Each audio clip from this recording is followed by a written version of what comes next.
Hello! Ouais, j'ai cru que j'allais jamais m'en sortir. Je galère avec mon setup. En fait, j'ai une petite lumière comme ça, Neewer, de la marque Neewer. Et elle est censée se clipser au téléphone, sauf qu'elle est trop lourde. Du coup, le téléphone, il penche comme ça. Voilà, j'ai galéré pendant 30 minutes parce que je savais pas où la foutre. Donc actuellement, elle est sur une poubelle, qui est elle-même sur une chaise. Voilà. Ça m'a donné grave chaud. Bon, du coup, aujourd'hui, on va parler des livres qui m'ont le plus marqué. Vraiment les livres où tu te dis... Waouh, je lis pas ça 2 fois quoi. Je les ai notés là-dessus. Oui, c'est un post-it qui est super mignon, je sais. Donc c'est parti, on va en parler. J'ai noté 6 titres. Et je pense que le fait qu'ils aient fait partie de mes premières lectures joue beaucoup. Forcément, le côté découverte, c'est toujours plus waouh. J'avais cité la plupart des titres en plus dans ma première vidéo. Alors le tout premier livre qui m'a marqué, celui qui m'a vraiment touchée en plein cœur, qui m'a fait tomber amoureuse de la littérature, c'est La Conjuration primitive de Maxime Chatham. Je vais t'afficher les couvertures ici ou ici, je sais pas trop. Ça sera plus simple parce que là ils sont gentiment rangés à côté là. Alors ce livre, j'en avais entendu parler sur TikTok. Voilà, c'était une fille qui disait que c'était le meilleur policier de sa vie. Forcément, moi ça m'a intriguée, tu sais, ça donne envie quand même. Ouais, je peux être très vite influençable. Comme avec plein de choses, hein, les chocolats, les fringues, les petits objets mignons, enfin... L'influenceuse influencée. Et donc cette fille explique de quoi ça parle, voilà. À ce moment-là, je savais pas encore que j'allais tomber sur une grosse pépite. En plus, Maxime Chatham, c'est un auteur quand même assez réputé. Il écrit vraiment de très très bons trucs, quoi. Et donc c'est parti, je me lance sur la saga de Ludivine Vancœur. Vancœur. Ça a été un coup de foudre, mais un coup de foudre. Je me rappelle encore des sensations que j'avais en lisant ça le soir et tout. Forcément, c'est un thriller, donc niveau sensations fortes, on y est quoi. Thriller policier, plus précisément. Je sais pas vraiment si je suis très objective vu que ça reste ma première lecture dans ce genre-là. Mais je me souviens vraiment de l'effet de dingue que ça m'a fait, genre waouh, c'est ça un thriller. J'ai raté ça depuis tout ce temps. Le pire, c'est que ce genre-là, voilà, il est connu pour te rendre addict, t'as envie de tourner les pages inlassablement, tu veux savoir qui a tué qui et tout. Ce n'est pas un genre qui est réputé pour t'émouvoir, pour te faire larmichouiller, quoi. Bah, figure-toi que ça m'a fait pleurer. Vraiment, je m'y attendais pas du tout. Il y a aucun signe. Tu peux pas savoir que ça va se passer. Il y a rien dans le livre qui te fait penser que cet élément-là précis va te toucher à ce point. En fait, depuis tout à l'heure, je t'ai même pas dit de quoi ça parlait, mais qu'est-ce qui le différencie des autres policiers, du coup? Je crois que je suis même pas centré, mais on s'en fiche. Ah oui, c'était ça le résumé. Donc en gros, on va traiter de plusieurs tueurs en série. Il y en a un qu'on va nommer la bête, parce qu'en fait, il laisse des grosses morsures sur le corps de ses victimes, quoi. Et l'autre qu'on appelle le fantôme, parce que justement, lui ne laisse aucune trace. Mais ils ont quand même un point commun. Ils gravent tous les deux un E sur le corps de leurs victimes. Et donc nous, on va suivre Ludivine et Alexis, qui vont tenter de savoir, qu'est-ce qui se passe, quoi. Pourquoi ils font ça, quel est leur but, etc. J'avais adoré le criminologue. Ouais, Richard, il s'appelait. Vraiment, j'avais tellement aimé ces personnages. Ils ont tous tellement leurs trucs. T'as envie de rester avec eux, t'as envie de savoir comment ils vont s'en sortir. Et puis la plume. Oui, j'en ai pas parlé, mais la plume. Waouh. C'est vraiment le genre de plume que j'adore. C'est poétique. Ouais, c'est très bizarre dans un thriller, hein, mais il y a des tournures de phrases qui sont tellement belles. C'est juste hyper charismatique. L'intrigue est juste dingue et t'as pas le temps de te reposer. Hein. Après, c'est aussi un petit peu ce qu'on recherche. Hein. Je sais pas si je l'ai dit, mais c'est une saga, donc ça c'est le tome 1.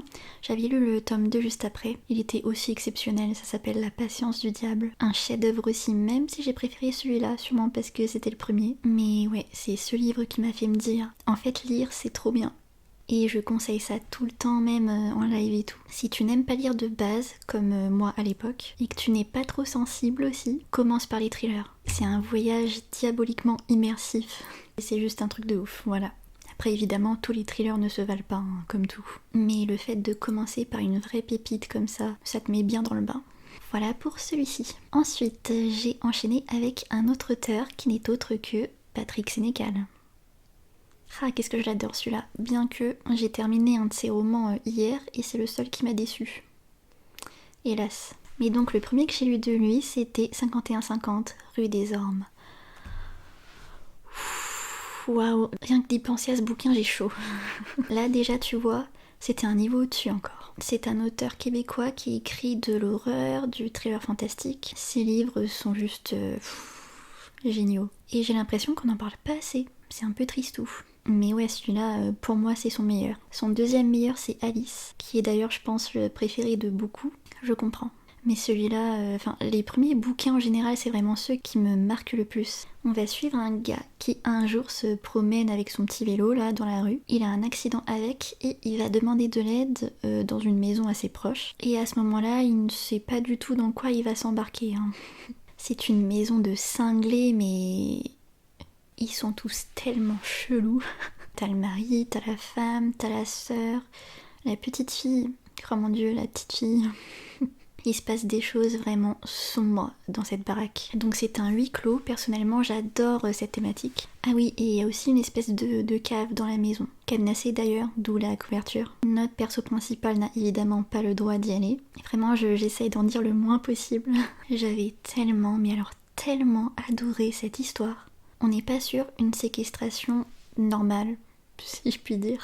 Il y a tout un sens derrière. Ce qui est génial avec Sénécal, c'est qu'il peut te surprendre, mais d'une manière tellement unique. Il a lui aussi une plume très addictive, très très fluide, je trouve. C'est hyper facile à lire. Celui-là particulièrement, tu tournes les pages genre comme ça là. Et il faut savoir qu'il y a des suites indirectes à ce livre. Donc il y a celui-ci, il y a Alice et il y a Flo. C'est pas vraiment une trilogie, hein. Disons qu'il y a des éléments importants que tu retrouves dans ces autres bouquins-là. Ce type d'horreur-là, c'est vraiment ce que j'appelle de l'horreur intelligente. Va y avoir un jeu qui sera très important dans la suite de l'histoire. Je ne dis pas quel type de jeu. Mais ouais, la petite fille, elle m'avait marquée. Elle a été décrite d'une manière tellement inquiétante. Celui-là, c'est vraiment mon bébé, c'est mon top 2. Juste après la conjuration primitive, voilà. Et moi, de base, je suis assez exigeante quand même en termes de lecture. Bon, je le suis moins maintenant, je pense. Mais au début, je l'étais beaucoup. Et crois-moi, pour qu'il soit aussi haut, c'est que ça vaut grave le coup. Si tu cherches un huis clos qui va te faire frissonner, des personnages chelous, une cave avec des trucs bizarres dedans, une psychologie immorale, une intrigue de ouf. En fait, il y a juste pas assez de vocabulaire pour décrire ce livre. Mais j'espère qu'avec mes propres mots, je vais quand même réussir à te donner envie de le lire. Encore une fois, si tu n'es pas trop sensible. Ok, on passe au troisième. À partir de là, je ne sais plus dans quel ordre je les ai lus. Je vais parler des refuges de Jérôme Loubry. Oh mon dieu, celui-là. Tu vois, entre les trois là, je saurais pas les départager. Et encore celui-là, c'est vraiment le plot twist qui m'a... Waouh. En général, dans les thrillers, le waouh, tu l'as qu'à la fin. Dans celui-là, tu l'as plusieurs fois.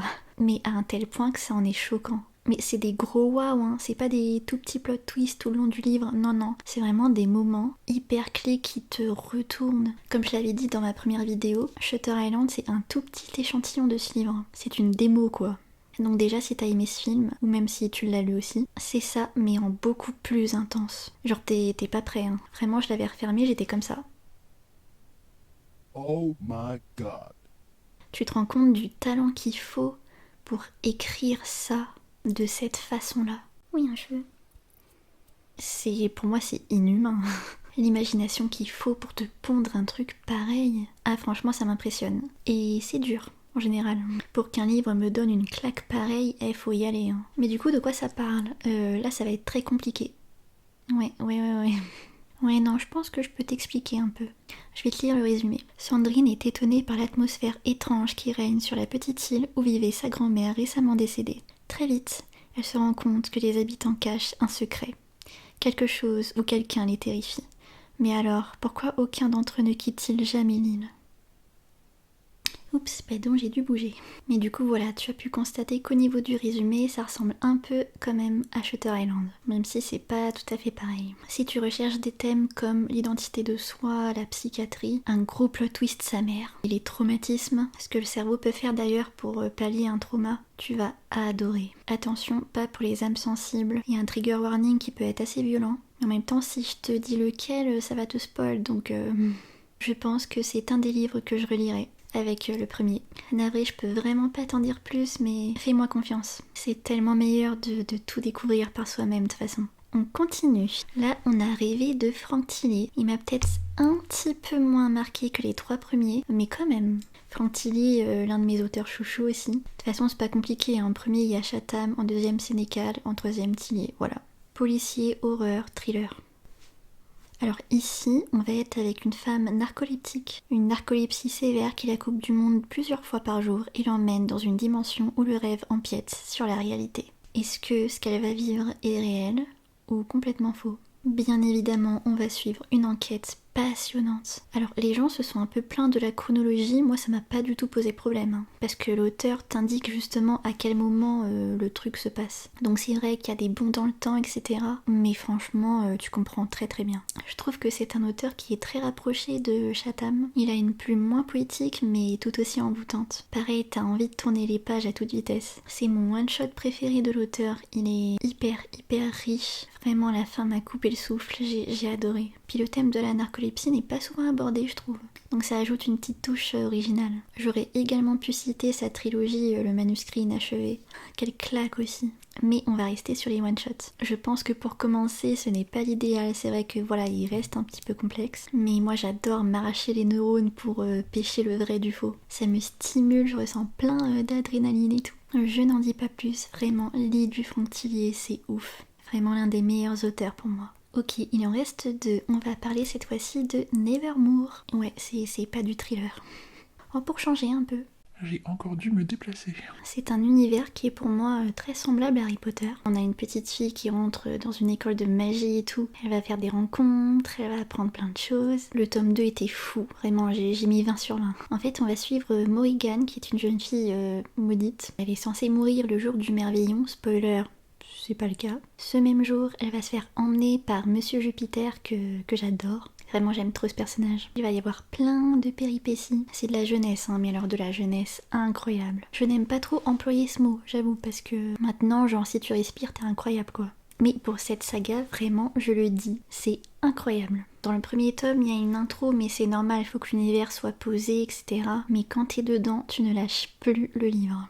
Pourtant c'est une grosse brique, mais alors ça se dévore. La plume est fluide, mais qu'est-ce que c'est fluide. Tout le monde peut lire cette saga, les personnages sont tellement attachants. L'histoire est remplie de mystères. Évidemment, on en découvre au fur et à mesure. C'est prenant, c'est coloré, c'est bourré d'imagination. C'est clairement ma saga de fantasy jeunesse préférée, voilà. C'est une grosse pépite pour moi. Je te le dis, le tome 2, c'est mon préféré. Il est tellement ouf. Pareil, une grosse brique, je l'ai fini hyper vite. Par contre, j'avoue, je n'ai pas spécialement aimé le tome 3. En fait, ça tourne beaucoup autour d'une maladie et j'ai pas trop aimé ce côté-là, voilà. Mais les deux autres, pépites. Et pour finir, on re-attaque sur un thriller. On va parler de La boîte à magie. Alors lui, c'était assez drôle parce que un jour, je suis allée à la librairie normale et j'ai vu la couverture de ce livre. J'ai eu un espèce de coup de foudre visuel. Je savais que j'allais l'aimer, vraiment genre, je le savais quoi. J'ai eu une intuition tellement forte. La couverture est magnifique quoi. Je n'ai pas lu le résumé, enfin de toute façon, je lis jamais les résumés. Pareil, grosse brique, hein, mais ça m'a pas fait peur du tout, au contraire. J'ai foncé comme une lionne. L'histoire est hyper cool, hyper original. Comment je pourrais le résumer celui-là? Je crois qu'au début, t'as genre un corps qui est retrouvé dans une boîte à magie coupée. On va suivre deux personnages, un hypnotiseur et l'autre, c'est l'enquêtrice. Ils vont former un duo hyper attachant. Et surtout, ce que j'adore, c'est qu'ils ont des petites particularités. La fille, elle a des tocs de propreté, par exemple, mais assez extrêmes. Hein. Je crois qu'elle met des gants pour prendre une cuillère et manger son yaourt, enfin, des trucs comme ça. Il y en a qui vont dire que c'est un peu trop farfelu, mais moi, j'ai adoré ce détail. Ça peut être très étonnant, mais malgré sa taille, il n'y a pas de longueur. Vraiment, je te jure, il n'y a pas de longueur. On est très très vite pris dans l'histoire, on a envie de savoir la suite, etc. En plus, c'est un Babel noir. Comme quoi, faut écouter son intuition. Hein. Si vous avez un coup de foudre pour une couverture dans une librairie, n'hésitez pas, foncez. Et voilà, c'était mes petites pépites littéraires. C'est vraiment des livres où j'ai ressenti des choses, tu vois. Que ça soit niveau sensations fortes, niveau émotions extrêmes, la joie, les larmes, l'envie irrépressible de savoir la suite. C'est quand même hyper plaisant quand tu ressens ça. Et ouais, on est maso ici. N'hésite pas à me dire quelles sont toi tes pépites littéraires, celles qui t'ont fait tomber amoureuse de la lecture tout simplement, quels sont tes genres préférés, ou tout simplement quel est ton livre préféré, peu importe la catégorie. Est-ce qu'on a des auteurs en commun? Ça me ferait hyper plaisir de te répondre. Et en attendant, prends soin de toi, hein, comme à chaque fois quoi. Je te souhaite de très très bonnes lectures et on se revoit très prochainement. Poutou.